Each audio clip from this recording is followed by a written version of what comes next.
Louvado seja o nome do Senhor Jesus Cristo, graça e paz, a paz do Senhor a todos. Entrando no ar aqui, mais uma programação da Rádio Filho de Gil, Deus mostra a sua face. Já de antemão aqui do lado do meu amigo, pastor André Menezes, mais um tema, a gente conversando aí, vai ser aí na programação da Rádio Filho de Gil. E a paz do Senhor, pastor André Menezes. A paz do Senhor, pastor Granulhos, a paz do Senhor, queridos e amados ouvintes. Isso é muito bom estar com o meu amigo André o pastor André Menezes. E que Deus é bom, né? Mas antes de começarmos a falar do texto que vai ser jorrado aqui na programação da Rádio Frederico, ao pessoal da live, do YouTube, ao pessoal que está escutando diretamente da rádio, os ouvintes, vamos orar esse Deus. Vamos orar esse Deus. Puxa essa oração. Vamos orar. Querido e amado Pai, em Tua presença, Senhor, nos encontramos, ó Pai, agradecidos, Senhor, por ter essa oportunidade de falar contigo e de sentir a Sua presença neste momento. Pai, abençoe todos os meus amados e queridos ouvintes que estão, ó Pai, ligados, estão, ó Pai, contemplando as maravilhas que o Senhor já está fazendo nesse começo de noite já, Senhor. Pai, abençoe todos os familiares, abençoe todos, ó Pai, que neste momento Senhor, estão conosco. Abençoe cada família, cada casa, Pai. Fale conosco através da Tua poderosa palavra. Use o Teu servo, Senhor, porque nós precisamos Te ouvir. Eu Te peço e Te agradeço no nome poderoso de Jesus. Amém. Bom, hoje foi escolhido uma passagem que é bastante polêmica e bastante pouca falada. Lá em cima de Cantares, hoje a gente vai trabalhar no capítulo 2 e no versículo 1 e 2. Lá em Cantares de Salomão, né? Pastor André Menezes, dá para você ler esses dois versículos? Sim, Cantares de Salomão. Chamamos também um dos livros poéticos. Glória a Deus.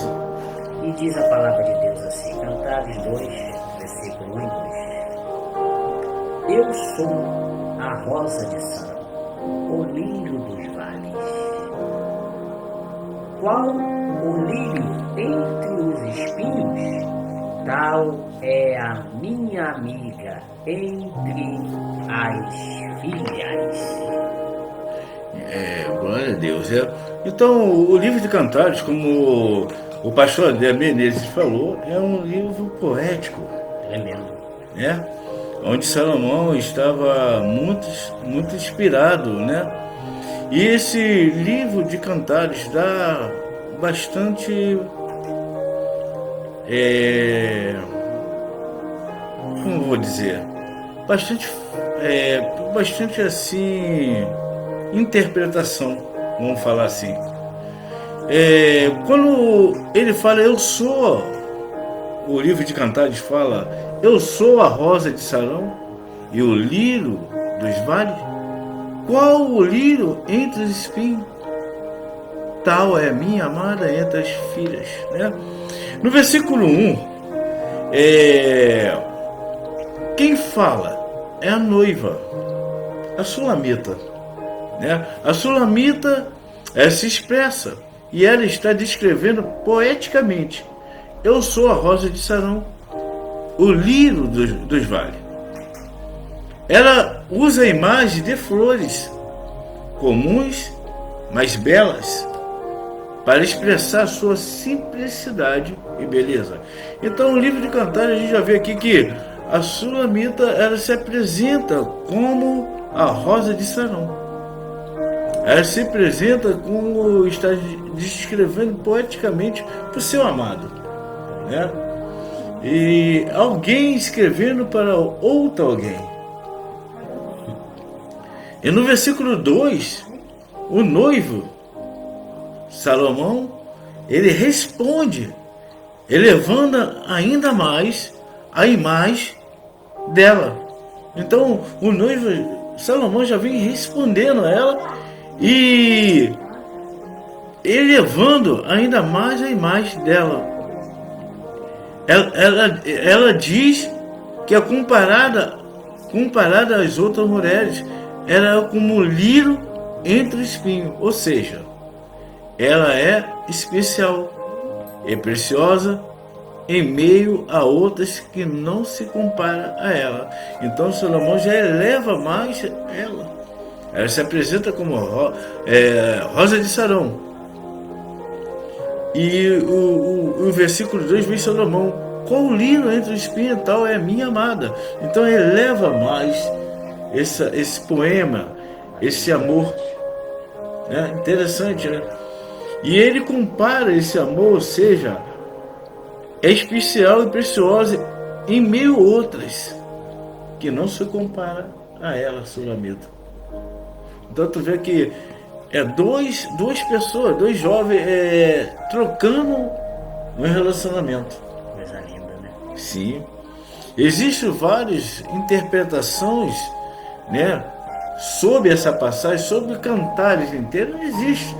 Mas devemos saber que aqui a Sulamita escrevendo para alguém, e esse alguém correspondendo a Sulamita.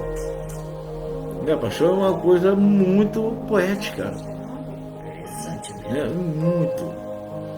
Nós podemos resumindo, a Rosa de Sarão e o lírio dos vales representa a noiva, a Sulamita. Né? Ela usa essas imagens para se descrever humildemente. O noivo confirma, e no versículo 2 o noivo confirma a sua beleza, dizendo que ela é a única entre as mulheres. Ela se apresenta, o noivo confirma. É maravilhosamente maravilhoso, vou se expressar assim. Tá me entendendo? Tu quer falar alguma coisa, ô pastor André Medeiros?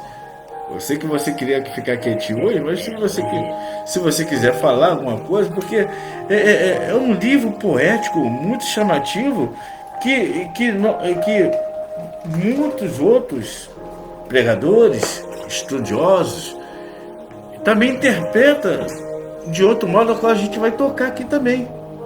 Mas nós devemos saber que há uma troca de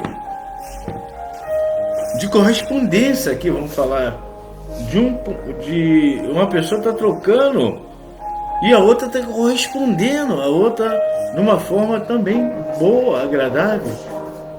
Uma coisa muito linda. Um amor muito grande, né? Muito grande. Você vê dois jovens aqui apaixonados,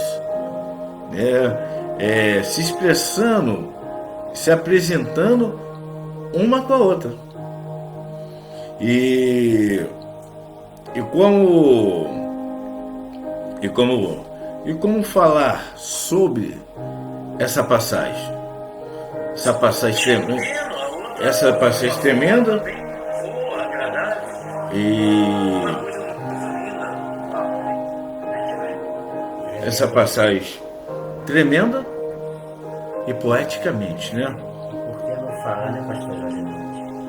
O amor de Deus para o seu povo. Sim. Interessante. Muitos interpretam, né? Conjuga esse livro poético com a igreja e com o noivo que é Cristo, né? Muito bonito, né? Sim. Assim, isso ainda ajuda a entender ainda mais o peso assim da imagem da rosa e do lírio naquela época. A Rosa de Sarão era uma região fértil e plana, uma região fértil e plana entre a costa ali e as montanhas de Israel, que atualmente é a planície de Sarão.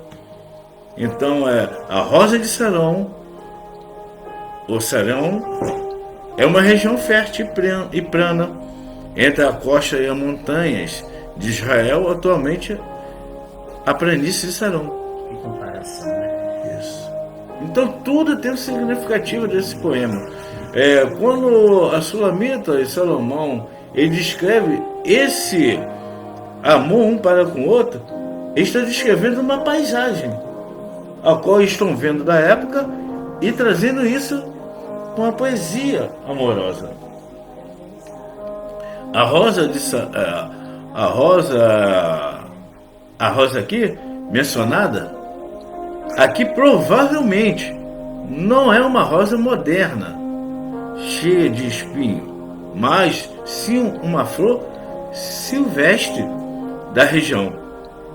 Talvez aqui o estudioso bota talvez um crocus ou um narciso, flores simples e muito perfumada da época, na costa ali dessa região fértil de Sarão, que é uma planície atualmente. Então ele pega esse cenário, né?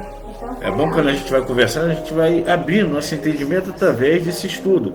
Ele pega esse cenário, essa beleza desse cenário da planície de Sarão, quer dizer, da região fértil, da plana, que é a planície de Sarão hoje. Ele pega esse cenário e se transforma em poesia, poeticamente, né? Para com o amor com ele. Ele pega um cenário bonito, né? E troca essa poesia um para com o outro. Que amor lindo, hein? Usa a natureza, né? Símbolo, né? Vamos lá, o símbolo. Beleza, modesta, mas valiosa. Beleza, modesta, mas valiosa. Algo comum, mas que ainda assim encanta por sua pureza e delicadeza. Era essa planície, era essa planície de Sarão, era essa região fértil, plantio. É verdade, pastor André Menezes. Quando você vai pesquisar sobre essa passagem, sobre esse poema, você encontra algo maravilhoso sobre esse estudo. O Lírios do Vale. Vamos falar um pouquinho do Lírio do Vale. O Lírio do Vale aqui também não seria um lírio branco grande que conhecemos hoje.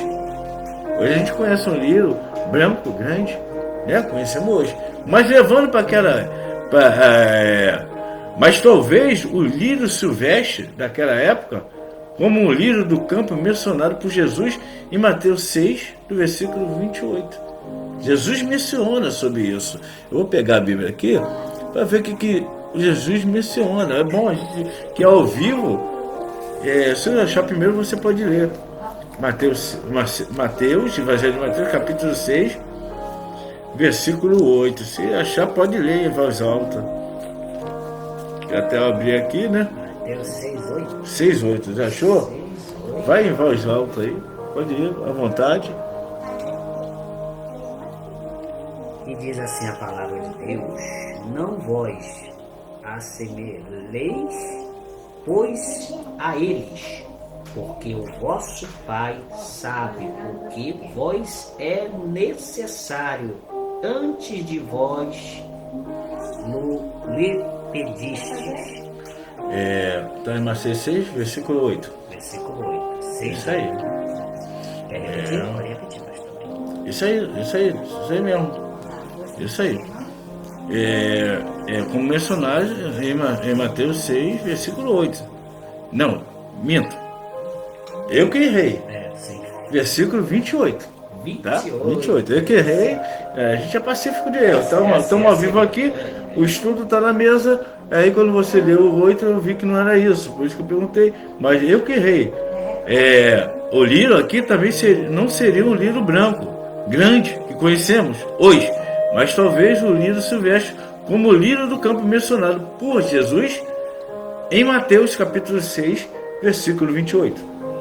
Pode ler o versículo 28? Sim, e diz assim a palavra de Deus: e quanto ao vestido, porque andais sólidos, olhai para os lírios do campo, como eles crescem, não trapalham, nem fiam.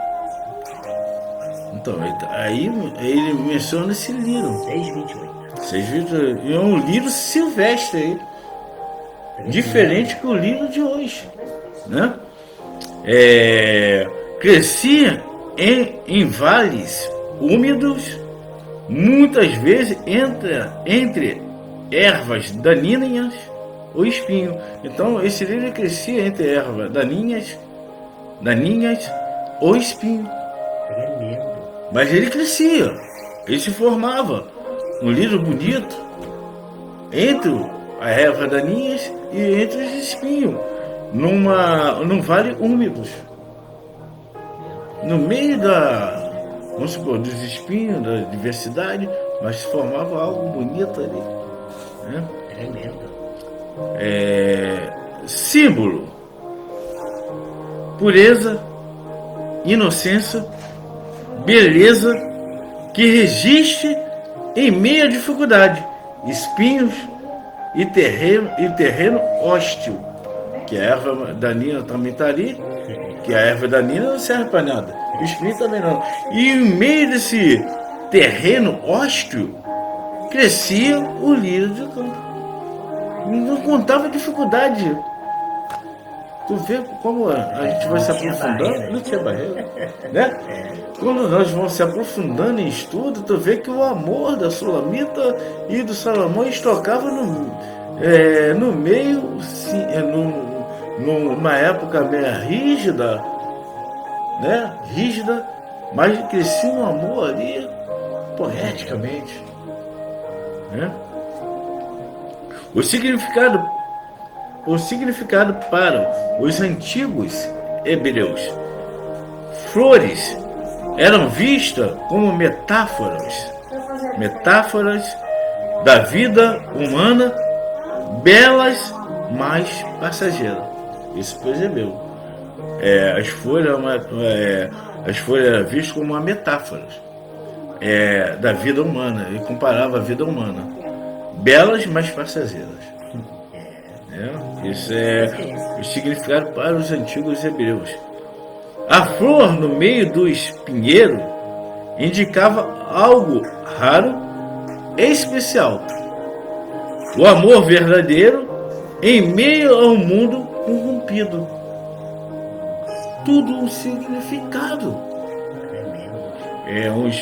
A flor no meio do espinheiro indicava algo raro. Ele fazia uma metáfora ali, algo raro e especial também. O amor verdadeiro em meio a um mundo corrompido. É maravilhoso, né? Vale a pena ler a palavra. Vale a pena. E tem outras linhas de estudo, né? Assim a noiva diz que é a rosa e o lírio sugere tanta humildade, sou apenas uma flor do campo. Quanto valor, sou bela e tenho meu lugar especial. Aplicação proféticas e espirituais. Cristãos, aí vem aplicações proféticas e espirituais. Cristãos viram a rosa de Sarão como a imagem da glória de Cristo. Isso é profética e espirituais. Então os cristãos viram a rosa de Sarão como uma imagem da glória de Cristo em sua humanidade humilde. Ele é o líder dos mares. Isso. Estrela da manhã. Isso o cristão que vê como rosa de Salom. Mas sabemos que a rosa de Salom aqui é um livro profético de uma pessoa amando a outra pessoa, falando para outra pessoa. Mas o cristão, em aplicação profética e espiritual, vira a rosa de Salom como uma imagem da glória de Cristo em sua humanidade humilde. O lírio especialmente passou a representar a santidade e a ressurreição. porque floresce mesmo após períodos difíceis. Isso é aplicação profética, né? E espiritual. O lírio, especialmente, passou a representar a santidade. E a ressurreição, porque floresce mesmo em um período difícil. O resumo disso tudo, essas flores não eram símbolos de luxo, mas sim beleza natural, pureza e resistência, o que torna a comparação ainda mais rica em poesia e fé. Quando a gente vai se aprofundando, tem outra linha de estudo sobre isso, lógico que tem. Isso aqui eu simplifiquei um pouco, o máximo, né, para não estourar muito o horário. Mas os cristãos também vê aí, comparando Cristo com a rosa de Sarão, mas sabemos que no texto não é bem isso, né? A gente sabemos que ali tem duas pessoas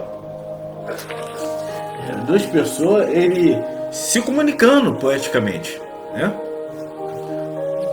Deixa eu ver aqui.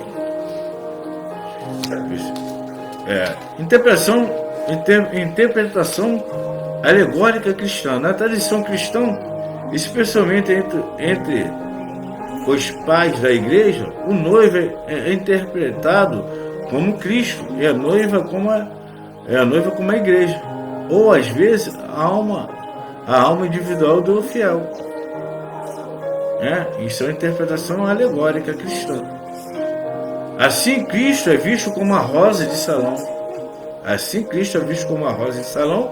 E o lírio dos vales, belo, puro e fonte de vida para os crentes. Em outra interpretação, a igreja é a rosa e o lírio representando a pureza dos salvos em meio a um mundo espinhoso. Isso é uma interpretação alegórica cristã, né?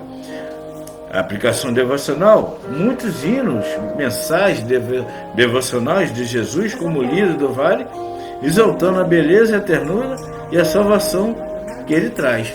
Então isso é uma interpretação alegórica cristã e aplicação devocionais. Mas essa função desse poema é uma pessoa escrevendo para outra. Mas trazemos aí para uma aplicação profética, alegórica, espiritual. Mas sabemos que a rosa de Salão é uma pessoa e o lírio do campo também é essa pessoa que o noivo está acrescentando esse amor que sente e poeticamente essa pessoa. E aí, ficou meio surpreso? Nós fazemos muitas alegorias, espiritualidade, mas temos que ir no texto também, sabendo que ali duas pessoas escrevendo uma para a outra, né? E que Deus abençoe a todos, já estouramos o horário, né? E que Deus abençoe a todos, que compreenda essa mensagem, né? A gente tenta se expressar melhor, mas é tudo ao vivo, tudo rápido, né? Isso aí é um estudo que leva muito tempo e que abre as nossas mentes, né? É bom a gente se aprofundarmos na palavra, né? Muito bom, né? Vou pedir o pastor André Menezes para orar pelo final e vamos fechar esse bloco. Deus não mostra a sua face, vai numa programação da Rádio Deus Vivo. Que Deus abençoe a todos e a paz do Senhor a todos. Pode orar, meu pastor. Oremos, Pai. Muito obrigado, Senhor, por ter aprendido mais a Tua palavra, Senhor. Porque cada dia mais precisamos aprender, ouvir, porque melhor é o Senhor em nossas vidas, Pai. Deus abençoe este irmão, esta irmã, que teve, Pai, o carinho de demonstrar, Senhor, ó Deus, essa atenção à Tua palavra. E com essa humilde pessoa, Senhor, da pessoa do pastor Jorge Nunes, da minha pessoa do pastor André de Menezes. Pai, eu te agradeço pela vida de cada um, Senhor. Muito obrigado. Pai, abençoe a noite de cada um. Abençoe esse final de semana e que toda a casa, toda a família seja abençoada, Senhor. Te agradecemos por tudo que foi feito nessa noite. É que eu te peço e te agradeço no nome poderoso de Jesus. Amém. E todos dizem: Amém. se Deus é por nós, Quem será contra nós? eita, Eita. agindo ele, Quem impedirá? eita agora, O Senhor é meu pastor? e nada nos faltará. Fui moço e hoje sou velho, mas nunca vi um justo e a sua descendência. Mendigar o pão. Isso aí. Que Deus abençoe a todos. A Rádio Filho da Ju fica desfecho aqui. Extrapolamos um pouco o horário, mas é muita informação. Pena que não dá para falar tudo. Que Deus abençoe a todos em nome de Jesus. Em nome de Jesus, Deus abençoe. Outra glória. Vai querer fazer?